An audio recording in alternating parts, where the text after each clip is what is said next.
Bhubharati pending దరఖాస్తులను వేగవంతంగా పరిష్కరించాలని కలెక్టర్ టి వినయ్ కృష్ణారెడ్డి ఆదేశించారు. శుక్రవారం ఆయన ఇందల్వాయి తహసీల్దార్ కార్యాలయం ఆకస్మికంగా తనిఖీ చేశారు. తహసీల్దార్ ఇతర సిబ్బందితో భూభారతి స్పెషల్ ఇంటెలిజెన్స్ రివ్యూ పూర్వ ప్రక్రియ అమలుపై సమీక్ష జరిపారు.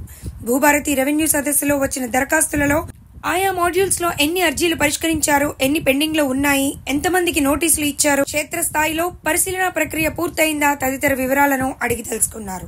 నిర్ణీత గడువులోపు అన్ని దరఖాస్తులు పరిష్కారం అయ్యేలా చూడాలని ఆదేశించారు. దరఖాస్తులు తిరస్కరణ అయితే అందుకు గల కారణాలను స్పష్టంగా పేర్కొనాలని సూచించారు.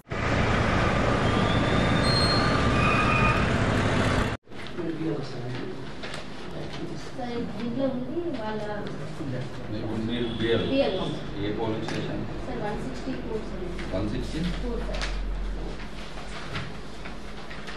164 లోపల టోటల్ ఓటర్స్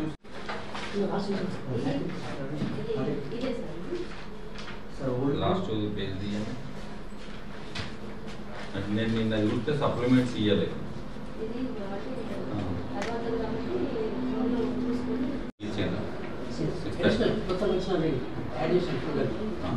అది కొందరు మిస్ అవుతుంది. ఓకే, 631 వచ్చింది.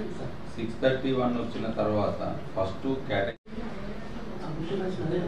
ఏసీబీ అండి. అబ్స్ట్రాక్ట్ లోపల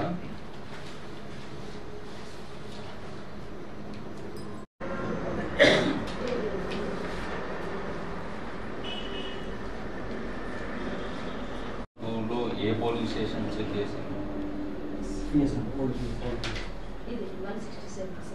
మొత్తము ఇప్పుడు మీ పోలీస్ స్టేషన్లో ఉన్న వాళ్ళందరూ అప్పుడు ఓన్లీ 167లో ఉన్నాయి.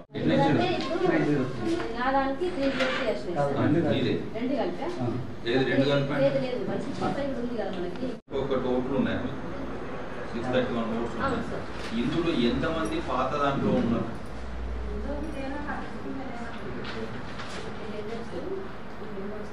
2-3 వస్తాయి. ఆ 2-3 వచ్చినప్పుడు ఆ 2-3 ఇద్దరు ముగ్గురు పంచుకుంటారు. 2 సార్లు జిరాక్స్ తీసుకొని చేస్తారు. సో అది కూడా మీరు కరెక్ట్ చేస్తారు.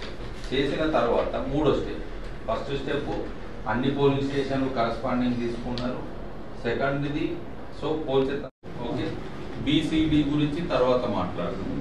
ఏ వచ్చింది ఇప్పుడు ఈ 303 కూడా బ్లూ వచ్చినాయి. Blue or green? 3వ స్టెప్ అది.